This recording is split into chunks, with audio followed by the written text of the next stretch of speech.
Muy buenas tardes, amigos. Estamos otro lunes con ustedes y hoy día tenemos un tema muy especial. ¿Me cuentas un cuento? Es realmente una frase muy bonita cuando los hijos llegan y a uno le piden un cuento. Es el momento de la relación muy importante entre padres e hijos, profesores, alumnos y otras personas que nos vienen enseñando a cómo agarrar un libro y cómo transformarlo en una fantasía maravillosa.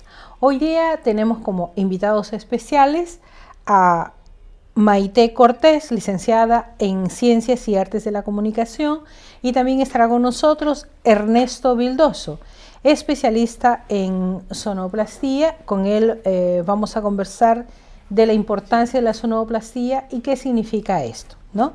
También estará con nosotros Guillermo Yacosa, periodista, quien hará su espacio de Yacosa Comenta. También tendremos las últimas informaciones relacionadas con la primera infancia a cargo del departamento de prensa, y Percy, el periodista Percy, estará con nosotros dándonos las últimas informaciones. También los invitamos a ustedes a participar vía chat con sus preguntas, sus comentarios, y nuestro invitado encantadísimo pues responderá todas las inquietudes que ustedes planteen. Bueno, y antes de continuar, porque en la primera parte tenemos a la licenciada Maite, para hacerle la entrevista correspondiente, nos vamos a un pequeño corte y regresamos de inmediato.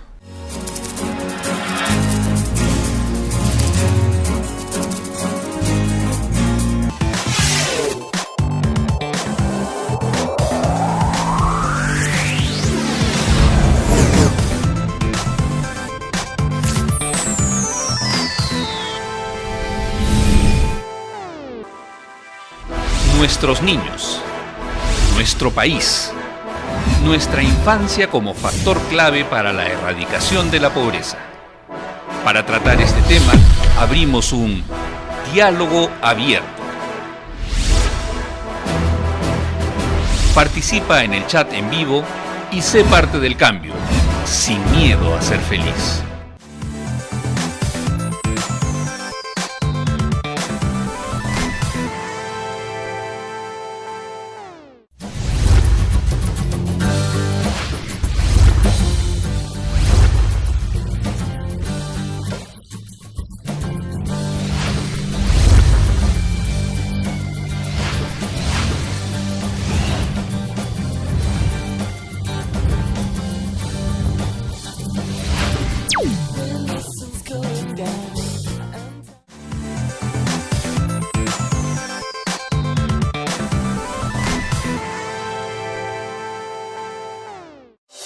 Más renovado y con la objetividad de siempre. Opinión. Todos los miércoles a las 5 de la tarde. Entrevistas y diálogos con los principales actores de nuestra sociedad. Priorizando a la primera infancia en la agenda política nacional. Con la conducción de Carlos Noriega. Opinión. Tu voz por la infancia es importante.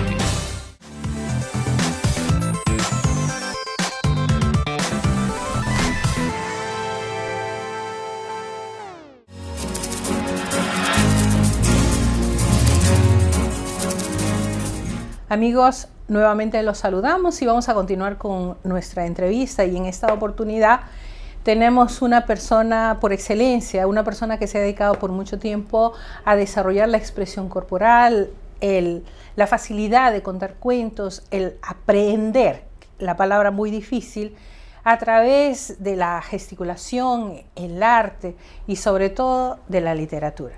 Entonces, yo quisiera introducir a la licenciada Maite Cortés.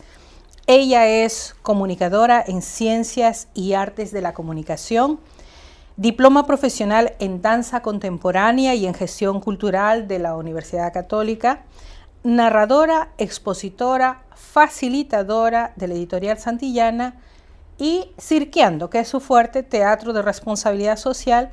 También es presidenta de la Asociación Cultural Educativa y equipo de la Católica Formarte, ¿no?, para la transformación social. Obviamente nos acompañará Ernesto Vildoso, quien es especialista en sonoplastía, y ustedes van a saber de qué se trata la sonoplastía. Y inmediatamente pasamos a la presentación de Maite Cortés. Bienvenida, Maite, y gracias por estar con nosotros. No, a ustedes, gracias por la invitación. Maite, antes de introducirnos en toda esta trayectoria que tú has tenido y que a mí personalmente me parece fantástico por el tipo de trabajo que vienen desarrollando, gracias. Dinos así, el currículum que has venido desarrollando en todo ese tiempo, inclusive tu último viaje a Bolivia, que acaban de llegar ustedes, ¿no? Sí, bueno, para mí yo me siento agradecida a la vida, al Dios en el que creo, como deseen llamarle, ¿no? En las diferentes religiones, por haberme permitido integrar en la narración de cuentos mis diferentes experiencias de trabajo como comunicadora social interesada en derechos de infancia. De hecho, tuve la posibilidad de trabajar en la Asociación Pro Derechos Humanos, Save the Children, Every Child, y eso, como comunicadora social, siempre sentía la necesidad de transmitir esos contenidos.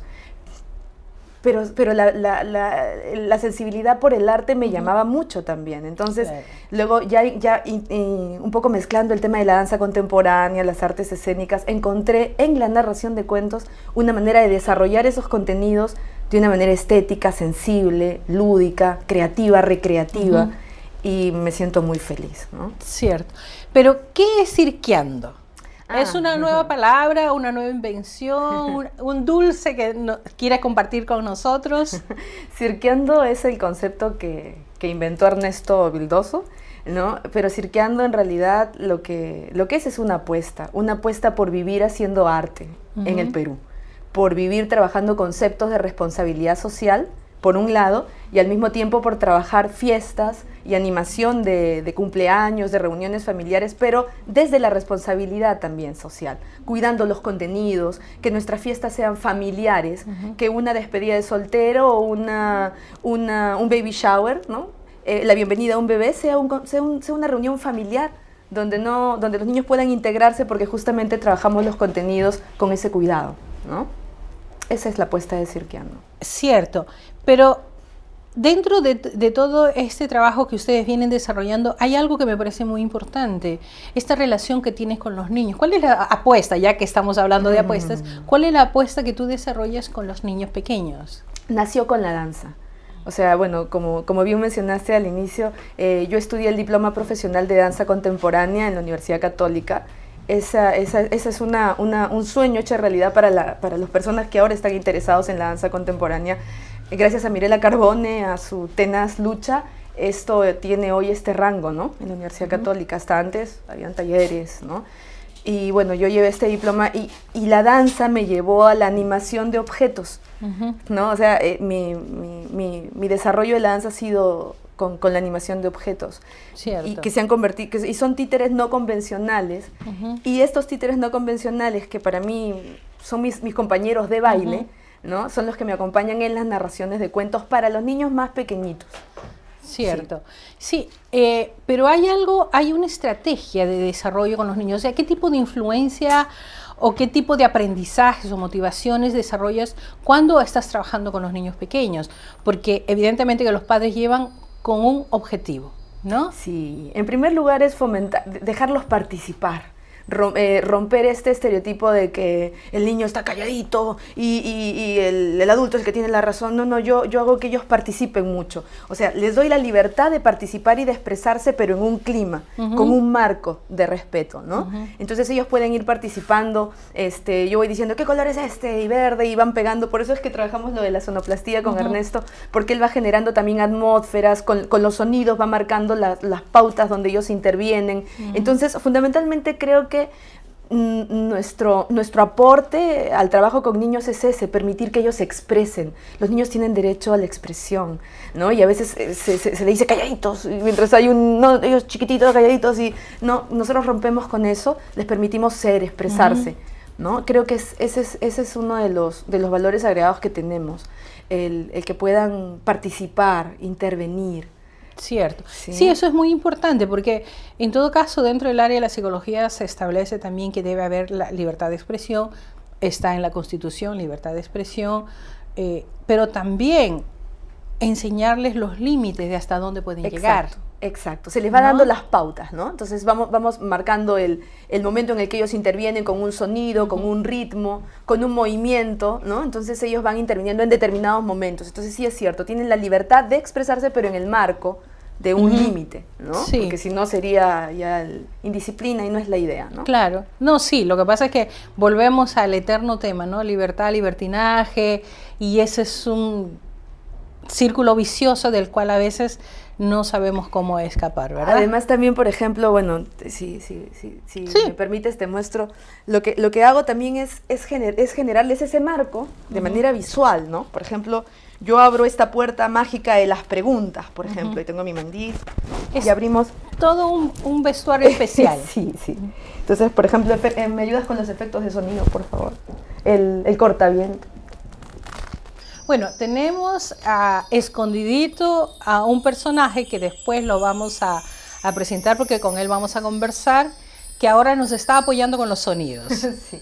¿No? Entonces abrimos esta puerta mágica de las preguntas y la respuesta es sí, todos levantan las manos, y la respuesta es no, bajan las manos, y la respuesta es más o menos se quedan aquí como dinosaurios, ¿no? Y hay un momento para preguntas, que es cuando se abre esta puerta mágica, y otro momento en el que las preguntas se quedan dentro hasta que se vuelva a abrir esta puerta. Ajá. Entonces a eso me refiero, hay un momento de participar, de preguntar, pero cuando la puerta está abierta, cuando la puerta está cerrada, no. ¿No? Entonces, eso es lo que marca el límite. Exacto. ¿No? Y también marcamos el límite con, por ejemplo, te muestro, tenemos otro mandil, por ejemplo. Me gusta mucho trabajar con mandiles y pegarme cosas en el cuerpo y bailar con ellas, ¿no?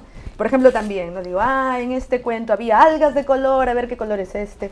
Y ellos van ayudándome, ¿no? Naranja. Entonces, cada vez que yo pegue un alga en el mandil, va a sonar un golpecito y ustedes van a decir plim, plim. ¿No? Entonces, y después, por ejemplo, así...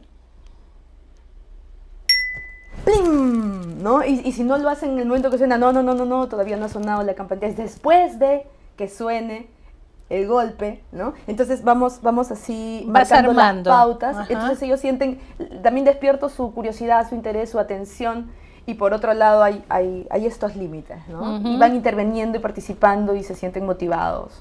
Tú sabes que yo creo que así podríamos aprender las matemáticas también. Sería mucho más fácil que la rigidez de las pizarras y la profesora enfrente con las rayas, las líneas. Yo creo que es mucho más divertido aprendiendo en forma divertida, oye. Exacto. ¿No? Y las letras y todo eso. Hablando de eso, justamente, bueno, esto lo trabajo con los niños más chiquititos, más pequeñitos. Y también cuando, bueno, yo soy narradora para la Editorial Santillana, como también has mencionado, y con ellos, por ejemplo, 4 o 5 años que ya trabajan con un plan lector, afortunadamente, en algunos centros educativos, trabajo lo que es completar, o sea, algo que es mágico en la narración de cuentos es que la persona pueda imaginar, ¿no? lo que va escuchando. Pero en los niños más pequeños es difícil poder sostener esa capacidad de imaginar en ellos. Entonces yo les voy mostrando las páginas del libro, por ejemplo, pero vamos trabajando con otros elementos que les permitan imaginar otras cosas, ¿no? Entonces, por ejemplo, en este cuento, ¿no? Que es Por si no te lo he dicho, de María Fernanda Heredia, un cuento que me gusta mucho, publicado por la Editorial Santillana para niños pequeños. Por ejemplo, yo digo, ¿no? Te he dicho que tienes cara de sapo. Y Ernesto me apoya con los sonidos, ¿no?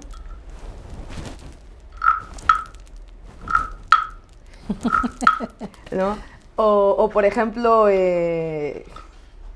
aquí, ¿no? Jugar con el libro como un formato que no solamente es bidimensional, sino, por ejemplo, digo, te he dicho... ¿no? Y me paro, y es como que se vuelve más chiquitito, ¿no? O sea, jugar con el libro... Con los tamaños, Con ¿no? los tamaños, o por ejemplo así, ¿no? ¡Agárrame que me voy! ¡Agárrame! ¿No? Jugar con el libro, permitirles que imaginen otras cosas, o en esta parte, donde yo digo, jalen, es que es un bigote muy largo. Jalen. Y ellos van imaginando cosas, ¿no? Es que el formato libro... Me gusta presentarlo de una manera en la que ellos pueden sentir que es un objeto de juego. Claro. ¿No? Lúdico, divertido. Porque les desarrolla la fantasía, cosa que es muy difícil, ¿no? O sea, a veces para los papás es muy complejo desarrollar la fantasía por el tipo de trabajo que ellos vienen desarrollando también. O sea, se levantan muy temprano, el beso del buenos días y de las buenas noches. ¿Cuándo está el momento de compartir. Y ese asunto de calidad y cualidad, que también es otro negocio psicológico que pone en problemas a los padres, ¿no? Y ustedes desarrollan diferentes estrategias donde compromete a los padres también. Sí, de hecho nosotros, bueno, lo pensaba decir al final, tenemos nuestra casa taller Cirqueando en Barranco por Estudio 4, y ahí tenemos esta labor de dar talleres justamente para papás, mamás, educadores, personas que por trabajo o por vocación, ¿no?, o por relaciones familiares tienen niños a su cargo, niños bajo su responsabilidad, y lo que hacemos es esto, darles talleres para que desarrollen ciertas habilidades de expresión oral y corporal para trabajar la narración de cuentos con los niños, ¿no? Crear sus propias historias, despertar su lado lúdico, su lado niño que todo adulto tiene, ¿no? Y que sobre la base de este fortalecimiento de capacidades y habilidades pueda sentirse más cómodo, porque a veces hay rigidez, ¿no? Las mismas presiones de la rutina. Del día a día, ¿no? Sí, hacen perder esta sensibilidad, y lo que hacemos ya lo estamos haciendo desde enero, justo el 3 de julio, para los interesados, papás, mamás, personas que tienen niños a su cargo. El 3 de julio comenzamos nuestro, ya vine a ser 10º taller, creo, en nuestra casa taller, ¿no? Los domingos. ¿Dónde es? Bueno, aprovechamos ya que estamos hablando de ella. Sí, gracias por la oportunidad. En Casa Taller Cirqueando está en Girón Jaén 221 Barranco. Nuestro número de contacto es el 9928856867, o si no, directamente al correo cirqueando@cirqueando.com. Podemos darle mayor información sobre este taller que dan los domingos de 10 a 1, domingo 3, domingo 10 y domingo 24 de julio. O sea, son los domingos donde los papás y los niños realmente pueden asistir. O sea, en vez de irse al parque, qué sé yo, tienen una cosa muy puntual. Así es que a todos se les invita para que participen de este evento. Muchas gracias. Vamos a seguir conversando y nos vamos a un corte.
Nuevamente estamos con ustedes, amigos, y vamos a continuar conversando con Maite Cortés, porque realmente el tema y la propuesta que ellos nos traen es sumamente interesante. Y justo entre líneas conversábamos a la hora del corte, pues lo importante que es desarrollar un tipo de programa, un tipo de estrategia y con motivaciones especiales para niños chicos, pensado en los niños chicos, con las diferentes situaciones de aprendizaje, narración, y algo que es muy importante, que los niños se interesen en la lectura, cosa que en estos momentos no es muy fácil, ¿no?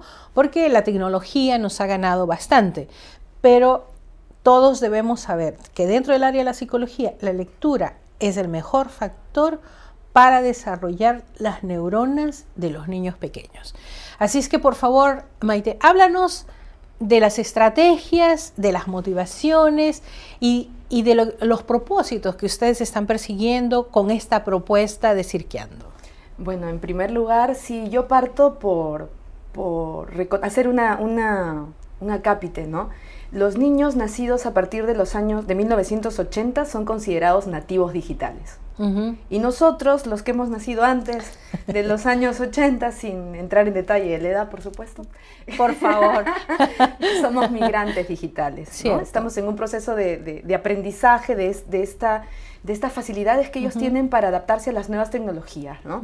Entonces yo también parto de eso, ¿no? Parto de eso, de reconocer cuáles son esas habilidades que ellos tienen, esta necesidad de participar, este protagonismo, este interactuar, ese sentirse protagonistas de, ¿no? Que son de las... empezar a investigar también estas nuevas habilidades con las que ellos ya han nacido, ¿no? Un niño desde muy temprana edad ya fácilmente puede reconocer otras funciones en un teléfono móvil que nosotros no.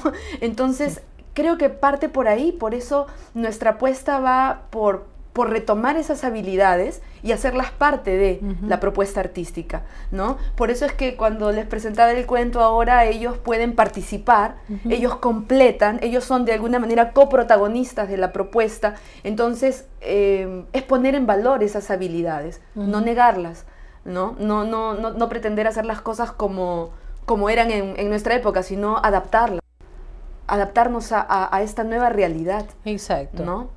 No, sí, porque en realidad tengo 3 hijos y los 3 obviamente en la era de la comunicación, en la era de la tecnología, en la era del computador. Los chicos, personalmente me he esforzado en hacer que trabajen las manos, en la parte motora, porque las máquinas y todo eso no te desarrollan las funciones que el cerebro tiene que tener. Y las manos hay que utilizarlas no solamente con los 2 deditos, sino completamente para poder desarrollar los surcos en el cerebro, ¿no? Cosa que es muy difícil si es que no lees, si es que no utilizas las manos. Y yo veo que ustedes trabajan con todas estas metodologías que para las nuevas generaciones son arcaicas, pero en realidad no lo son. Si no se utilizan esas funciones, ¿qué pasaría con el ser humano? ¿No? Claro. Entonces, me gustaría mucho saber cómo tú los introduces, porque dentro de lo que yo estaba un poquito investigando del trabajo de ustedes, que hablas de una relación del niño con niño, niño con adulto, niño con otros adultos, después la parte lúdica, ¿no? Cómo envolver a los adultos con los niños y cómo los terceros, que serían los profesores o los hostes que siempre están ayudando a los niños a desarrollar, ¿cómo es que eso se hace el círculo que hablabas en un principio? Claro, parte en primer lugar por recuperar al niño del adulto, ¿no? Por ejemplo, yo en los talleres trabajo mucho una estrategia que es la de utilizar la mano no dominante.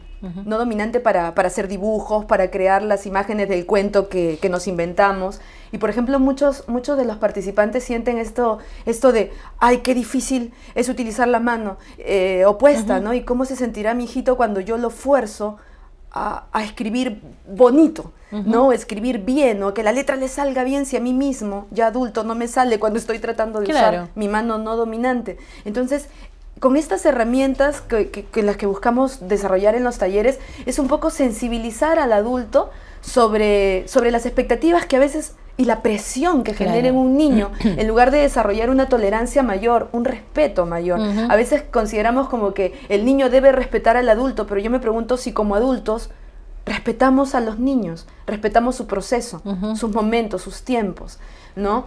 O a veces también voy a colegios donde la indisciplina es castigada, pero violentamente, ¿no? Y por ejemplo, con estos niños, cuando yo los invito a participar con los instrumentos, confío en ellos, ¿no? Por ejemplo, a veces hay niños problema, ¿no? Niños incluso medicados en colegios. Y a veces yo les digo, ¿no? ¿Me ayudarías con este instrumento? ¿Me apoyas? Entonces el niño cambia la expresión, se siente responsable. O sea, creo que parte por eso. ¿Cómo sensibilizo yo al adulto para que recuerde esa infancia, ¿no? Y no repita el patrón que quizás tuvieron con él, sino que justamente despierte esa sensibilidad y desarrolle otras estrategias, ¿no? Fundamentalmente. Sí, en realidad ese es un problema. Por ejemplo, yo personalmente y durante toda mi formación, de las diferentes formaciones, una de las cosas que jamás he aceptado es el castigo. Porque uno puede lograr una cierta disciplina a través del mensaje y de la comprensión.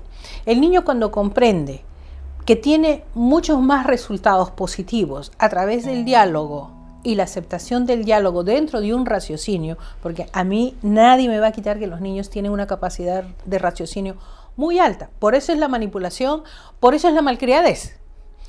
Y la malcriadez es simplemente repetir lo que en casa se trae. O sea, la malcriadez significa que en casa papá y mamá son muy consentidores. No es que sean malos ni buenos, porque aquí no se juzga esta posición de que si es bueno o si es malo. Simplemente es la condescendencia a no establecer los límites en el momento adecuado. Y no que cuando ya las cosas se nos fue de las manos, entonces consideramos que el tratamiento físico es la mejor solución, y la verdad no lo es. La verdad no lo es.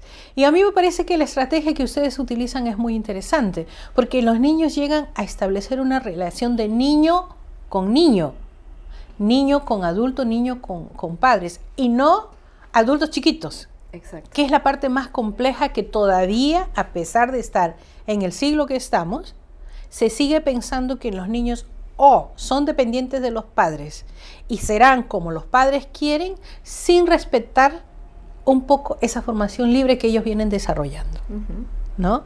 Entonces yo realmente los felicito a ustedes, ¿no? Porque desarrollan una temática muy importante, y creo que a través de ciertas metodologías ustedes podrían enseñarle a mucha gente, me incluyo, a ser buenos padres, porque somos padres. ¿Cuántos somos buenos? Es muy difícil. Entonces pienso que a través de la estrategia de ustedes, de la lectura, que para mí es muy importante, el aprender a jugar y el dejar de ver a los niños como niños chicos, es muy interesante. Entonces, ¿qué otras estrategias utilizan ustedes para acercarse a los niños? Bueno, primero esta de sensibilizarnos en el desarrollar nuestro propio niño interior, para desde allí comprender, ¿no? Y no imponer. Por otro lado, también esto que mencionaba de fortalecer esas habilidades con las que ellos están, esas nuevas capacidades que nosotros de la generación pasada no tenemos, ¿no? De la interactividad, participación, ¿no? También el de animarlos, o sea, el de autoanimarnos a la lectura. Con frecuencia, los participantes que tengo en los talleres, por ejemplo, quieren que su hijo lea, pero el papá no lee. Entonces hay una incoherencia donde a veces me dicen, no, pero no tienes talleres para niños. No, los voy a tener en verano, pero primero quiero que los papás estén sensibles a la motivación, a la lectura, porque si no, el niño va a pedir un libro y el papá va a decir, no, hay otras prioridades en la casa, porque el papá mismo no concibe que un libro es importante, no leen. Entonces, también entrar por esa coherencia, ¿no? Claro. De no imponer lo que no practicamos. Entonces, yo parto por eso, porque el adulto realmente sienta la pasión por leer, ¿no? Pero partimos también por leer temas que les interesen, ¿no? Sí, es verdad, es verdad. Tú me estabas haciendo recordar algo que a mí me parecía muy interesante. Bueno, yo estaba en clase de psicología y estábamos hablando del maltrato, de la violencia, y el profesor decía, ya un señor bastante grande, decía, si tu hijo, como otro ser humano, te enfrenta y tú te sientes agredido, la reacción en términos generales de tener una agresión muy grande con esa persona, y seguramente como tú tienes más poder físico, musculoso y en tamaño y en poder, porque al fin y al cabo eres el padre, tiendes a agredir físicamente muchas veces, psicológicamente. Y él preguntaba, ¿qué pasaría si tu vecino, mucho más grande que tú, te agrede de la forma que tu hijo te ha agredido, ¿no? Te genera una violencia? ¿Tú le pegarías igual? ¿Reaccionarías en una forma verbal igual? ¿O cuál sería tu conducta? Ya, y ese mensaje a mí me quedó muy claro para toda mi vida de cómo el poder que tenemos como seres humanos nos permite ciertas acciones con aquellos que muchas veces son indefensos y que se supone están bajo nuestras manos para protegerlos. Y esa palabra no se entiende. Dinos cómo podemos proteger a nuestros hijos de aquello que a veces es incontrolable como es nuestro carácter. Hay una cosa, hay una frase que a mí me ha marcado mucho, ¿no? Y es que la sal solo arde, solo duele donde la herida está abierta. Ajá. Si a mí me cae sal en cualquier parte de mi cuerpo, no me duele, no me arde, pero si tengo una herida abierta, me va a doler un montón. Entonces creo que muchas reacciones de los padres, ¿no? Sucede, y no solo de los padres, de los educadores también, porque yo visito muchos colegios con la editorial y también lo percibo, sucede por eso, hay heridas por cerrar, ¿no? Y entonces por eso es que se tiende a repetir el mismo patrón porque no se ha superado, ¿no? Y algo que yo hago, por eso trabajo primero con los padres y solo los niños cuyos padres han pasado por esos talleres pueden llevar los talleres para niños, porque me parece importante tener ese proceso previo. Lo que yo hago es eso, a través de los cuentos, lo que pasa con el adulto es que va sanando esos recuerdos de infancia, va sanando esas experiencias pasadas. El cuento es muy sanador y ahí entraríamos en otros detalles, ¿no? Pero la estrategia que yo trabajo es la del uso recreativo de las palabras. Cierto. Esa es una estrategia que yo manejo mucho en los talleres y es, por ejemplo, partimos por poner en un papelito de color algunos adjetivos limitantes que pueden haber escuchado estas personas adultas en la infancia, ¿no? Y después lo que hacemos es, con esta estrategia de uso recreativo de la palabra, buscarle, no necesariamente un antónimo, pero sí palabras que reemplacen a esa palabra limitante. Por ejemplo, una participante me decía, a mí de niña me decían lenta, ¿no? Lenta, pero yo ahora de adulta no me siento tan lenta. Yo le digo, entonces, ¿cómo te percibes? Reflexiva. Entonces, ¿por qué no cambiamos lenta por reflexiva? Entonces esa persona va sanando ese lenta de negativo, peyorativo, por reflexiva, ¿no? Entonces, ¿cómo ir transformando estas palabras que nos definen, ¿no? Porque no es lo mismo que un adulto se diga yo soy lento, que se diga yo soy reflexivo. Yo me tomo el tiempo para pensar lo que deseo hacer. Entonces partimos por ese ir cambiando las palabras, ¿no? En los mismos desarrollos de las estrategias de creación de cuentos, y vamos cambiando, porque en la sesión inicial hacemos eso, ¿no? Partimos de una vivencia, la persona cuenta su cuento, ¿no? Y vamos tratando de transformar esas palabras limitantes por palabras edificantes, y no es otra cosa que ver la misma realidad, pero desde otro ángulo que no me resulta ya perturbador, que es sanador, y voy encontrando herramientas a través de la palabra para seguir creciendo, ¿no? Perfecto. Mira, seguiríamos hablando porque realmente este es un tema que no tiene fin y nos sentimos realmente muy agradecidos porque estás con nosotros, Maite. Estaremos en otra oportunidad, haremos un seguimiento del trabajo que ustedes desarrollan porque me parece magnífico, y nosotros nos vamos a ir a un corte y luego estará con nosotros Ernesto Vildos.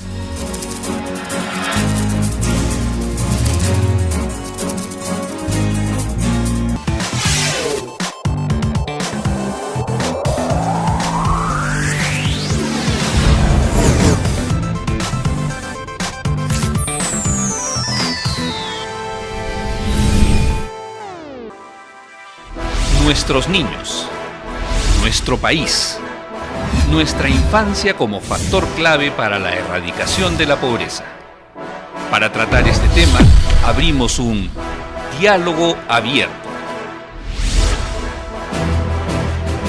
Participa en el chat en vivo y sé parte del cambio, sin miedo a ser feliz.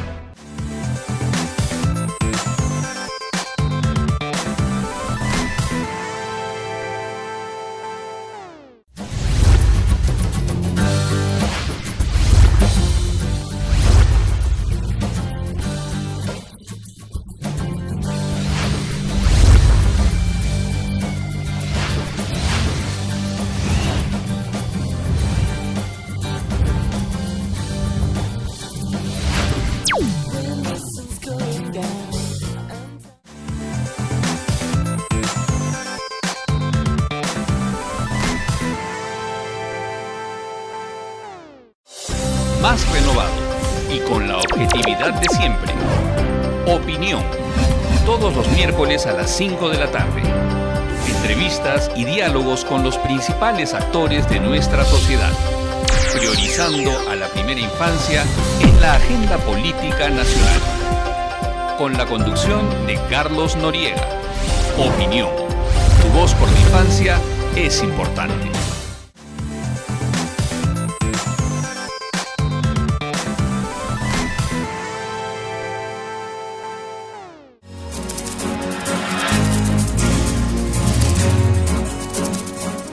Bueno, después de estas entrevistas que hemos tenido a Maite, ahora vamos a seguir la segunda parte con Ernesto.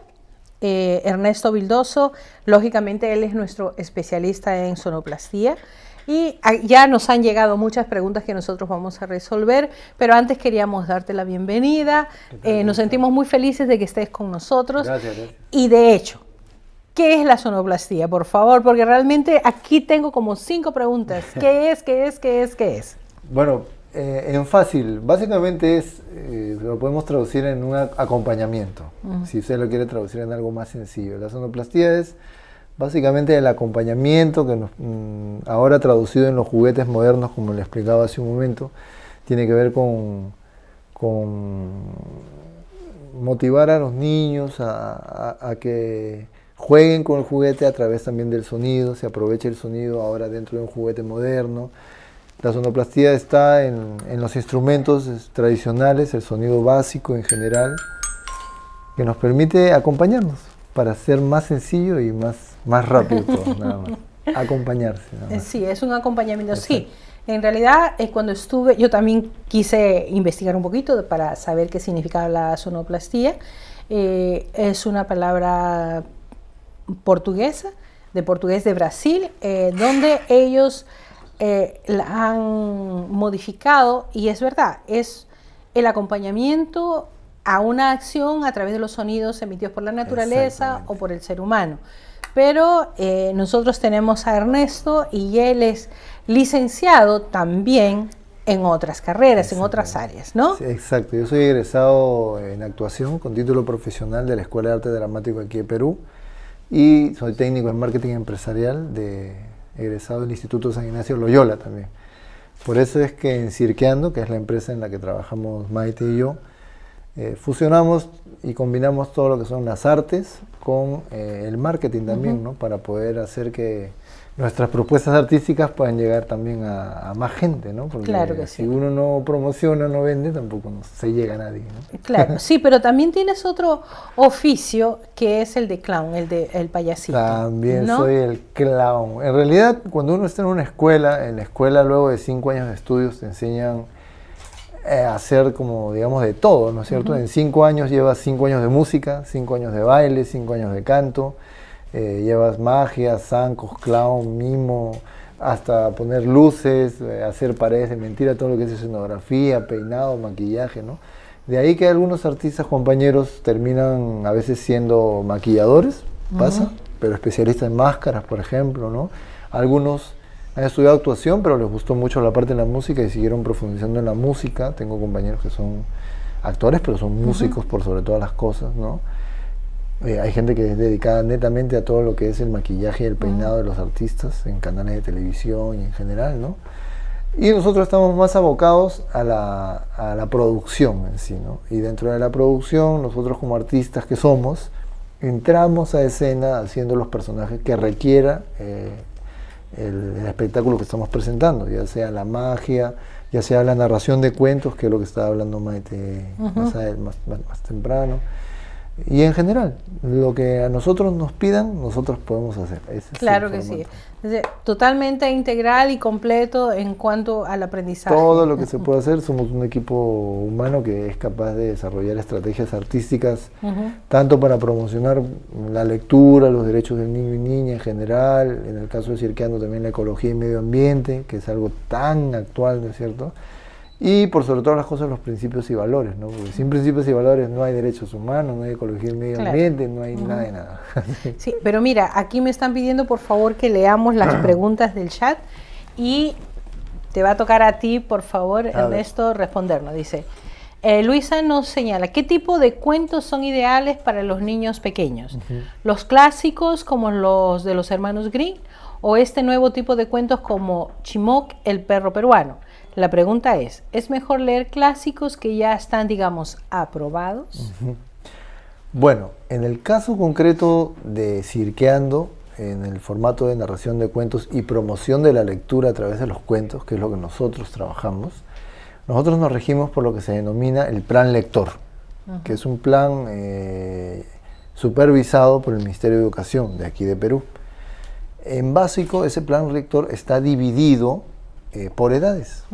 Entonces, de pronto, el libro que a uno le pueda llegar a la mano está direccionado a determinada edad. En el caso puntual, en la pregunta que la señorita hace, bueno, los cuentos tradicionales están ahí para contarse, ¿no? Yo no imagino un niño que termine teniendo 10 años y no le hayan contado, por ejemplo, La Caperucita Roja, Los Tres Chanchitos, ¿no? Eso sería extrañísimo, ¿no? Claro. Claro, no hay niño que llegue a los 3, 4, 5 años y no se sepa ese cuento, de una u otra forma, ¿no? Y los cuentos que uno pueda ir encontrando en el camino, bueno, puede uno analizar en función a la textualidad, al contenido del texto en sí, y evaluar si es que es posible narrárselo a un niño de 2 o 3 años, o quizá narrárselo a un niño ya de primero, segundo o tercer grado de primaria. En el caso de este cuento del perro chino, seguramente tiene que ver ya con una cuestión de promover la marca Perú, ¿no? De pronto también tiene que ver con entender que el perro chino el perro peruano, perdón, es una raza netamente, ¿no? Hace unos años también se sacó al mercado cuentos que narraban la historia del ají, del tomate, ¿no? Entonces, los cuentos están para contarse, y el papá es el que más o menos decide en qué momento se lo va a contar, ¿no? Hay algunos cuentos, por ejemplo, Fonchito y la Luna, que es un cuento de Mario Vargas Llosa, Nobel, ¿no? Nobel de literatura, peruano, que básicamente está dirigido a niños de primaria, pero ya terminando la primaria, casi sexto hasta cuarto, quinto, sexto. ¿Por ya qué? Adolescentes de segunda fase. Primer grado, no, de tercero o quinto está puesto eso. ¿Por qué? Porque el cuento básicamente gira en torno a la historia de Fonchito, que le pide darle un besito en la mejilla a Nereida. El amor platónico, Se da ¿no? cuenta. Entonces, claro, es que un niño de tercero, cuarto, ya comienza, ¿no? Uy, no, mi amiga, ¿no? Pero un niño de inicial... Claro, no entra todavía en esa línea. Le dices, dale un beso y le da, sin problema. Claro, le da. Todavía no está como los niños de tercero que no, bueno. Bueno, te voy a leer algunas y de repente dos que se me han escapado que no las conseguí leer, pero Lorena dice, ¿hasta qué edad es ideal el contarle cuentos a los niños? Mundo Granja, de una institución, dice, tips básicos para contar un cuento, por favor, gracias. O sea, detalles que les puedes dar, sí. Luana dice, cualquier tipo de elemento que produzca sonido puede usarse para el desarrollo del niño. Carlitos, le queda muy lindo el nuevo corte a la conductora. Gracias, Carlos. Y dice, Úrsula dice, ja, ja, ja, ja, muy divertido este tipo de actividades. Son dos preguntas anteriores que se me escaparon, pero yo pienso que todos están como muy entusiasmados con este proceso. Antes de, contestando ahorita, háblame de los sonidos. Ya. Este instrumento, por ejemplo, que tengo acá, se llama metalófono. ¿Ya? Tiene una variante, algunos dirán, ese es un xilófono. No, esto se llama metalófono, porque básicamente las claves son de metal, en este caso, ¿no? Son de metal. El xilófono es un instrumento netamente de madera, que tiene un sonido más seco. Y entonces, como ustedes lo van a escuchar ahorita, este instrumento es prácticamente el que arrulla electrónicamente en cualquier juguete moderno que está en la cabecera de la cuna de un niño o en general, ¿no? Vamos a escucharlo, ¿no? Solo en general, ¿ya?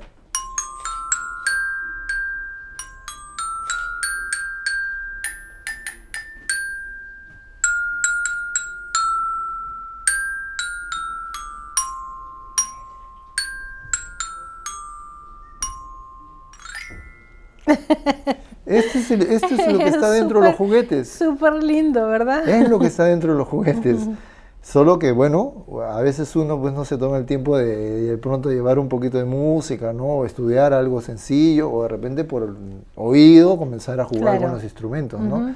Sin embargo, y ya para retomar un poco la pregunta que la señorita hizo, voy un pasito atrás. Recordar que siempre la lectura de los cuentos está en función a la decisión del papá. El papá decide cuándo y qué cuento le va a contar a su hijo, en función más o menos al criterio del papá.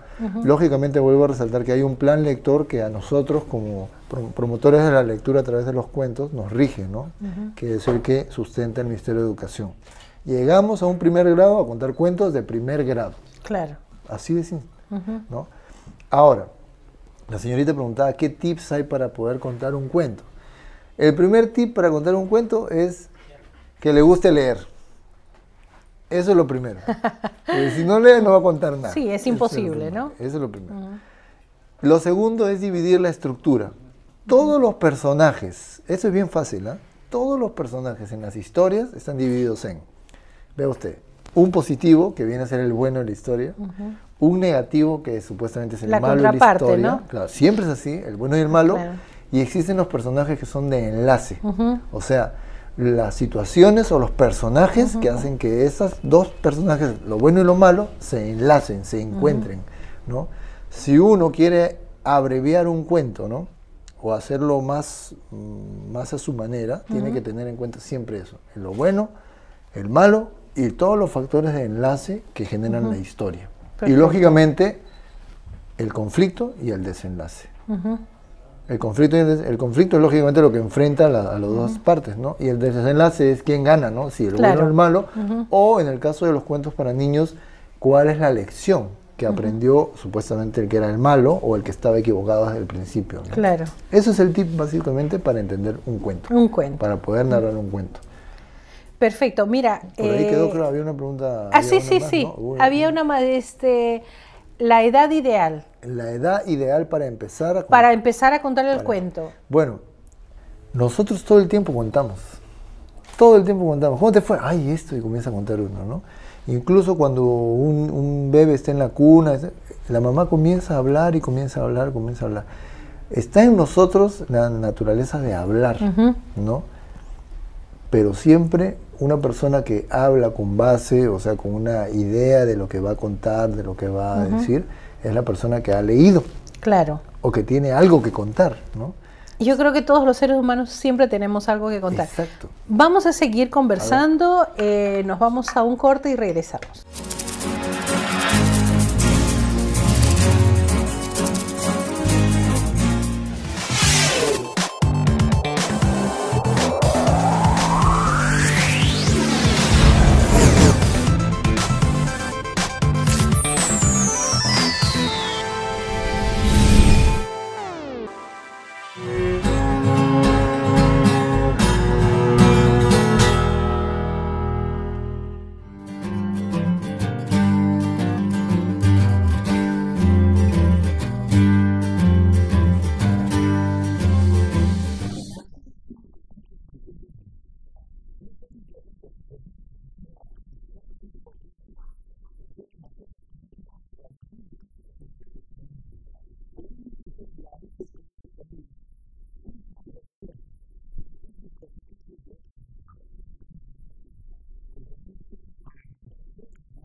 Bueno, ya estamos nuevamente con ustedes y quedó pendiente una pregunta sobre el tipo de sonidos que se debían hacer. Acá tenemos una serie de instrumentos que vamos a dar a conocer. Lo importante es que alguien sepa hacer música, ¿no? El primer sonido es, ¿no? Uy, ¿no?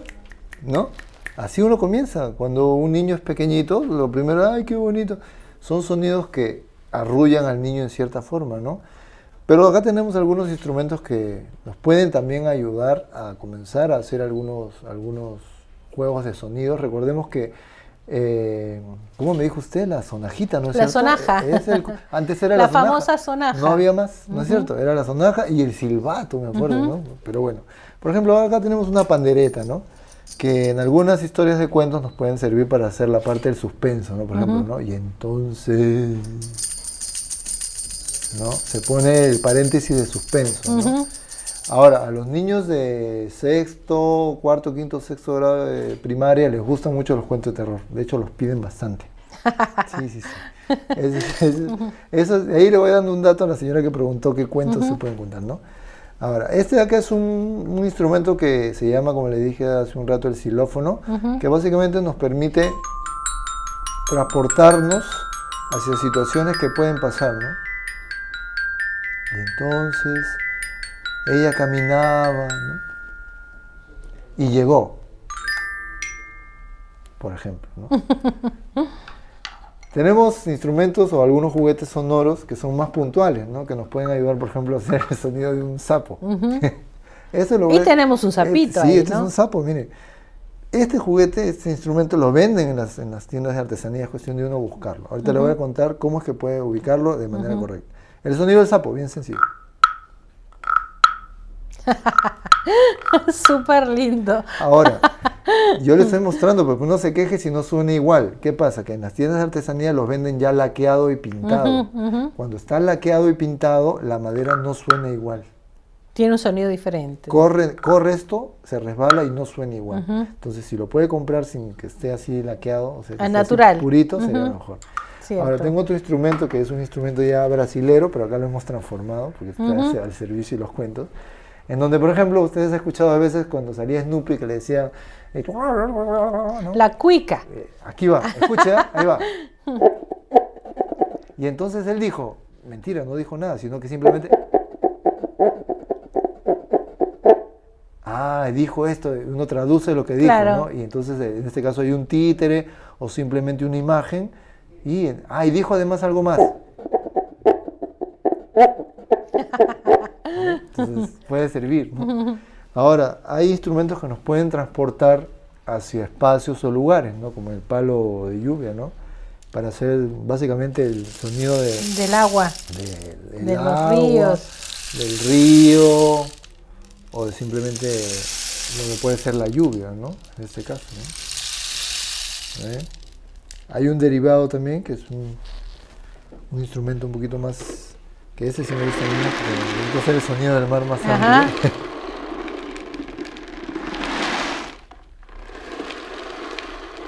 Y entonces el niño, uno le puede decir, ¿y nos vamos a dónde? Y hace el sonido y el niño de manera inmediata dice, el mar. Claro. Dice, ¿no? Y ese es uno de los instrumentos. En realidad es despertar la fantasía de los niños, ¿no? Estos solamente son instrumentos de apoyo, de enlace que nos permiten acompañar a la palabra, ¿no? Y este es un instrumento que me gusta mucho, que es un instrumento muy mágico.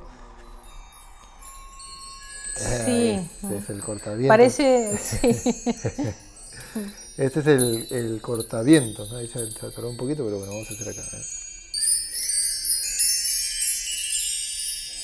Este es para darle la cuota mágica a las historias.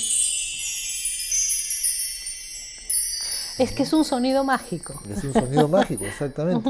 Y entonces la combinación de todos estos juguetes musicales o instrumentos musicales, como ustedes lo quieran llamar, le puede servir a una persona en reforzar alguna historia o algún cuento, y de paso también va a motivar al niño en la parte de estimulación, claro, que eso es a lo que podemos hacer una pequeña acotación, ¿no?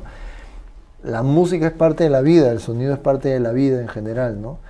No podemos estar disociados del sonido. A donde vamos hay sonido. Cierto. Toca a nosotros los papás darle las herramientas a los hijos para que puedan traducir ese sonido en música, ¿no? De una u otra forma. Puede ser que de manera indirecta desde chiquito uno haciendo estos sonidos, inculque al niño la naturaleza musical que uno puede tener y la haga crecer, ¿no? Sí, mira, ya para terminar, el tiempo siempre nos gana y cuando son entrevistas tan agradables, pero es así, ¿no? Ahí. Pero acá dice, tenemos... Yo tengo una palabra en los cuentos que dice, porque el tiempo es el tiempo y nunca vuelve. Sí, es verdad. Toto señala, los padres se oponen muchas veces a la batería, pero creo que es un excelente instrumento para desarrollar la coordinación. ¿Qué opinan? En todo caso, hay un orden para enseñarles. En realidad la batería es un dolor de cabeza, pero... Pero está dentro de la línea de la percusión, ¿no es exacto, cierto? Y la percusión es ritmo, y el ritmo es vida. La persona que no tiene ritmo no va a ningún lado, ¿no es cierto? Cierto. Ahora, hay espectáculos de narradores, espectáculos, ya no shows pequeñitos, sino espectáculos grandes en donde hay batería. Claro. Hay guitarra en escena. Claro. Acompañando al narrador cantando en general. Entonces, cierto. Si uno quiere darle al tambor, hay que darle al tambor. Hay que darle al tambor. Pero, como siempre me dijo mi padre, si le vas a dar a un instrumento o si vas a dedicarte al arte, tiene que ser formalmente. Cierto. ¿No? Todo siempre con seriedad, a pesar de que se pretende motivar, ilusionar y hasta hacer reír. Quisiera que por favor nos repitas la página donde las personas pueden ir para inscribirse para el taller que ustedes van a dar. Bueno, hacemos la acotación que a partir de este mes de julio, el 10, que cada domingo entiendo, arrancamos un taller más de narración oral de cuentos dirigido a padres de familia que quieran incursionar en la búsqueda de los cuentos para sus niños. ¿La página es? La página es www.cirqueando.com. Ahí van a encontrar unos teléfonos celular y Nextel. Y también pueden buscarnos en Facebook, que básicamente es Facebook y Cirqueando TRS, Teatro de Responsabilidad Social. Acá nos están pidiendo la dirección, ¿dónde se les puede ver, dónde se les puede encontrar? Nosotros, la empresa, el taller queda básicamente en Barranco. Y como una referencia bien puntual y bien fácil de llegar, cerca del Estudio 4 de Barranco. A una cuadra del Estudio 4 de Barranco. Usted llega al Estudio 4 de Barranco y ya está cerca de Cirqueando. Ahí está, perfecto.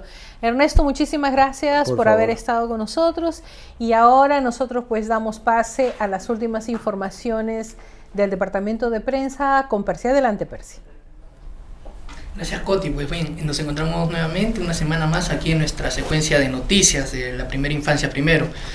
Pues bien, el jueves pasado nosotros transmitimos en exclusiva a través del programa Diálogo Abierto de Salgalú Televisión Online la entrevista que nos dio el padre Gustavo Gutiérrez, en la que nos señala justamente la importancia, el carácter de urgencia que tiene para él invertir en la primera infancia. A pedido del público nos han sugerido, nos han pedido que repitamos esta entrevista y haciendo caso de aquellas peticiones, pues aquí tienen nuevamente la entrevista que nos dio en exclusiva el padre Gustavo Gutiérrez. Adelante con lo eterno.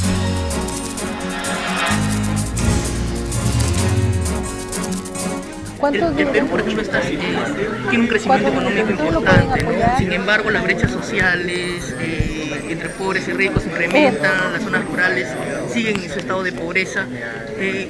¿Cómo explica esto y cómo busca la manera para superar esto?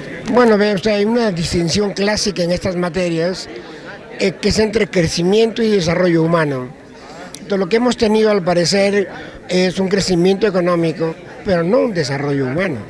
La desigualdad social, económica, es un elemento muy grande de la pobreza. Entonces, en el Perú eso está. Y luego también creo que hay que tomar una perspectiva no solo económica, ¿no? El pobre es pobre económicamente, digamos, ¿no? En fin, hay cálculos para eso, con categorías un poco discutibles, creo, hoy día, pero de todas maneras se calcula eso. Hay otro tipo de pobrezas, que es la insignificancia, la marginación, ¿no? Y la gente lo que requiere y necesita es reconocimiento. Eso forma parte también de una equidad, ¿no? Y eso es desarrollo humano, digamos, un sentido más pleno. Sí, justamente en las últimas elecciones presidenciales que hemos tenido se ha visto esta partición, digamos, del país, por decirlo de alguna forma, entre regiones del sur, del oriente, del centro del país, regiones de la costa, ¿no? ¿Usted cree que ese es el ejemplo de que el crecimiento no llega a todos o que hay un problema dentro de Bueno, es una expresión, pero en realidad sin duda ha habido sectores sociales que forman parte de los marginados o pobres de ese país que han votado de otra manera, ¿no? Porque es muy difícil, estas cosas son muy complejas. Pero indudablemente yo espero además que esta división, como usted la llama, estas dos partes, podamos echar puentes, ¿no? Porque si no, no avanzamos como país. El tema de la primera infancia. Nuestra institución impulsa la inversión en la primera infancia como un factor clave para erradicar la pobreza.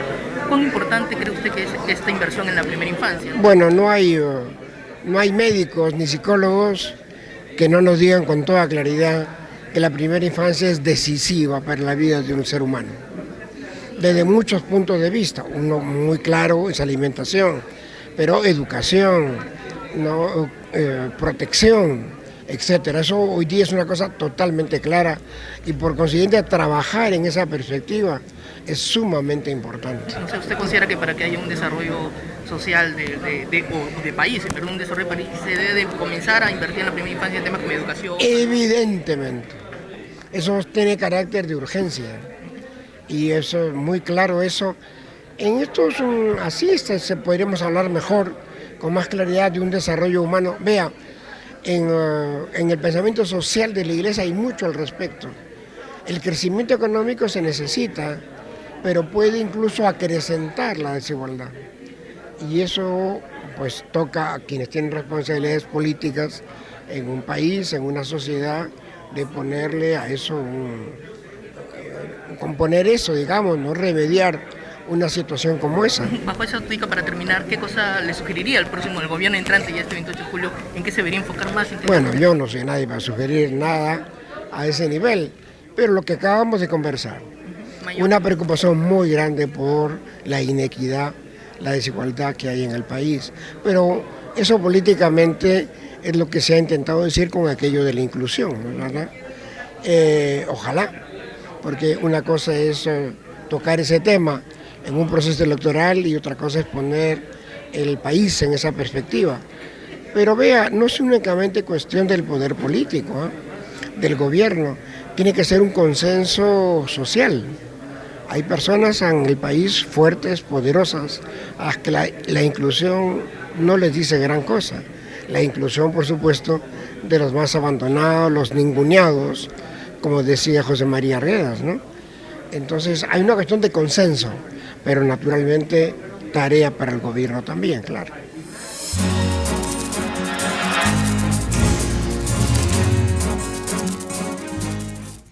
Pues bien, estas fueron las declaraciones del padre Gustavo Gutiérrez, que dio en exclusiva para el equipo de prensa del blog Inversión en la Infancia. Le agradecemos a la distancia pues esta deferencia que tuvo el padre Gutiérrez con nosotros, ¿no? Bueno, pasando a otro lado de la información, sobre imágenes le comento que la Comisión Andina de Juristas, el Instituto de Estudios Peruanos, el Centro Ecuménico de Promoción y Acción Social y la Asociación Benéfica Prisma ganaron el tercer concurso de actividades empresariales sociales en Perú organizados por la NEST y la USAID Perú.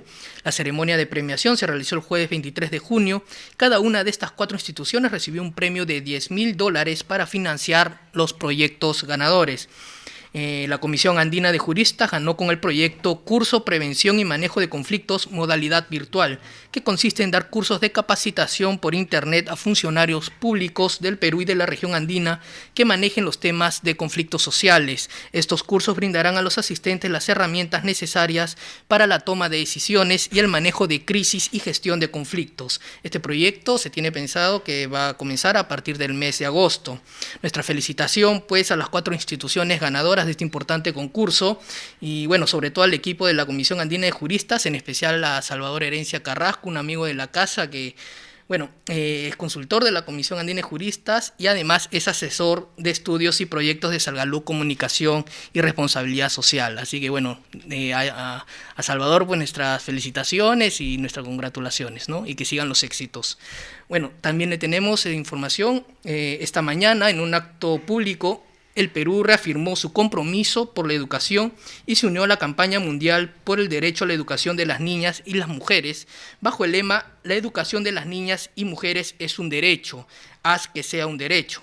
Este evento por la campaña peruana, realizado por la campaña peruana por el derecho a la educación, que es una coalición conformada por 30 organizaciones de la sociedad civil presentes en más de 15 regiones del país.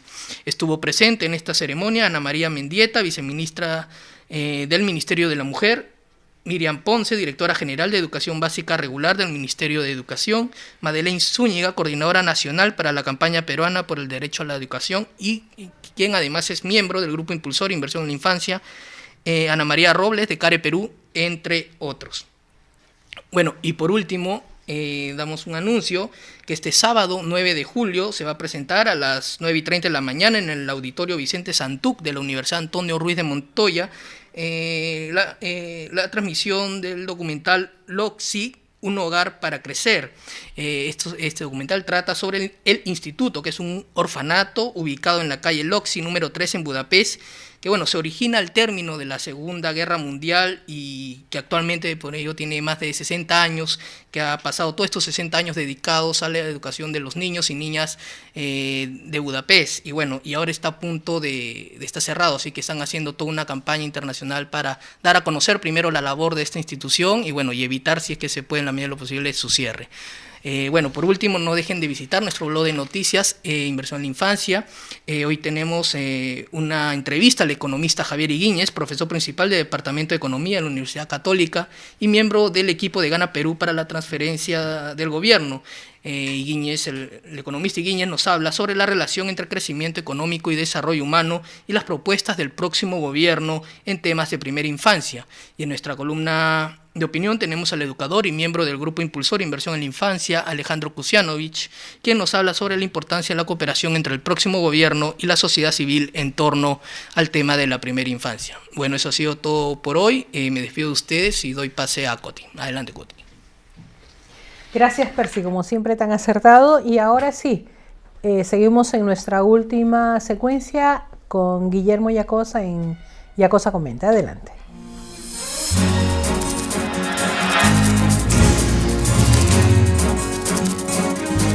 La palabra es de origen alemán. Creo que se pronuncia einfühlen. Rara, ¿no? Se escribe con muchas letras, como escriben los alemanes, unas palabras larguísimas. Einfühlen fue traducida como empathy en inglés y nosotros finalmente la pasamos al castellano como empatía. ¿Qué es la empatía? La empatía es la capacidad que tiene un ser humano para ponerse en el lugar de otro. Es decir, para sentir lo que el otro siente. Este hecho se produce, y lo podemos comprobar diariamente, entre madre e hijo. La madre y el hijo, como le conté la semana pasada, los días pasados que usted escuchó el otro programa, tienen un pacto de amor. Ese pacto es un pacto empático, es un pacto donde la madre siente que el hijo necesita y el hijo siente lo que siente la madre. Si la madre está triste, el hijo está triste. Y ahí se produce un fenómeno absolutamente maravilloso. Señor, escúcheme bien. Su hijo no aprende por lo que usted le dice. Si usted es mamá, sabe perfectamente que si le dicen no hagas esto, el nene en menos de 3 segundos está haciendo esto, exactamente lo que usted dice que no haga.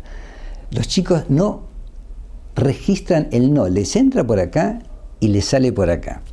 Los niños hacen, escúchelo bien porque es fundamental.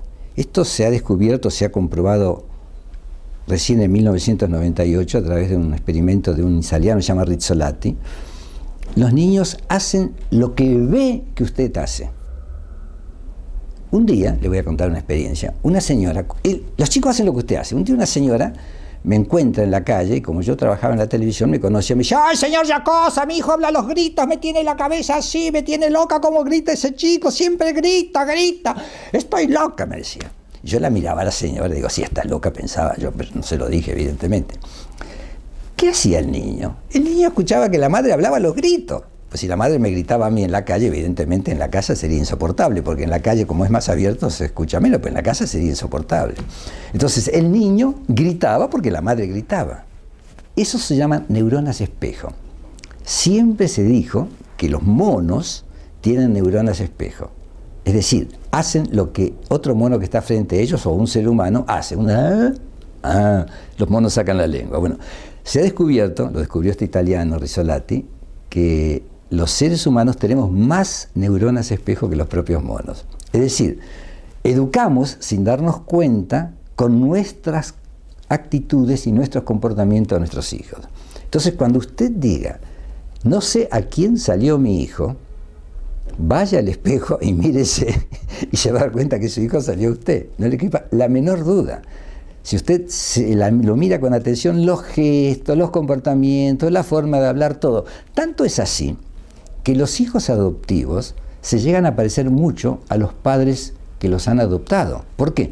Porque los niños, si son adoptados de pequeños, copian los gestos. Entonces, si el padre siempre hace así, ¿no? El chico va a ser siempre así, y la carita se va a ir modificando de forma tal que termine pareciéndose a la cara del padre o de la madre que lo ha adoptado. Muchísimos hijos adoptivos no pueden creer cuando les cuentan que son adoptivos porque se miran al espejo y ven el rostro de sus padres. Los gestos determinan la conformación de la cara.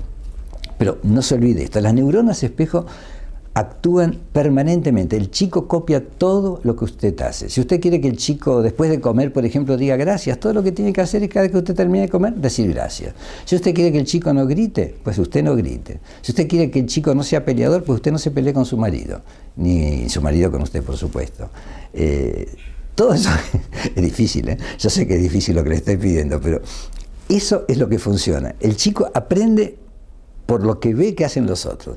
Después, en otras emisiones de este pequeño programa, vamos a pasar algunas imágenes que son fantásticas, no las he traído hoy, pero no pensaba hablar de este tema, pero son maravillosas, de cómo los niños copian exactamente lo que sus padres hacen. Y eso es importantísimo, porque entonces su hijo le está enseñando a usted. Es decir, usted comienza a cambiar sus conductas a partir de la necesidad de educar a su hijo. Es decir, su hijo está educándola a usted también, usted está educando a su hijo. Es un acto de amor recíproco.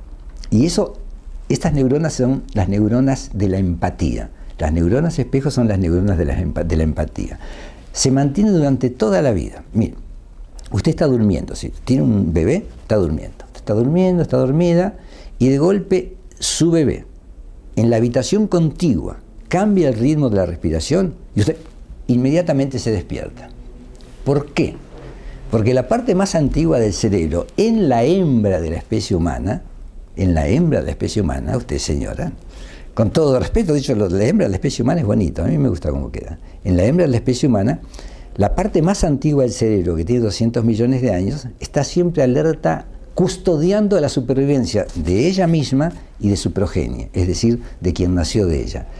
Y cualquier alteración que tenga, y todas las madres lo saben, lo pueden comprobar, y seguramente en este momento usted está sintiendo con la cabeza, toda perturbación, todo cambio que haya en la respiración solamente del bebé, de una habitación a la otra, usted la percibe. ¿Por qué? Porque el cerebro primitivo, que se llama tronco cerebral o cerebro reptil, no duerme, está siempre con un ojo abierto. Sobre todo cuando tiene que cuidar la supervivencia de la progenie que es su hijo. ¿Se da cuenta el pacto de amor que hay entre usted y su hijo? Bueno, pues ese pacto se tiene que firmar todos los días nuevamente y se firma y se reafirma con cariño. No se olvide de eso.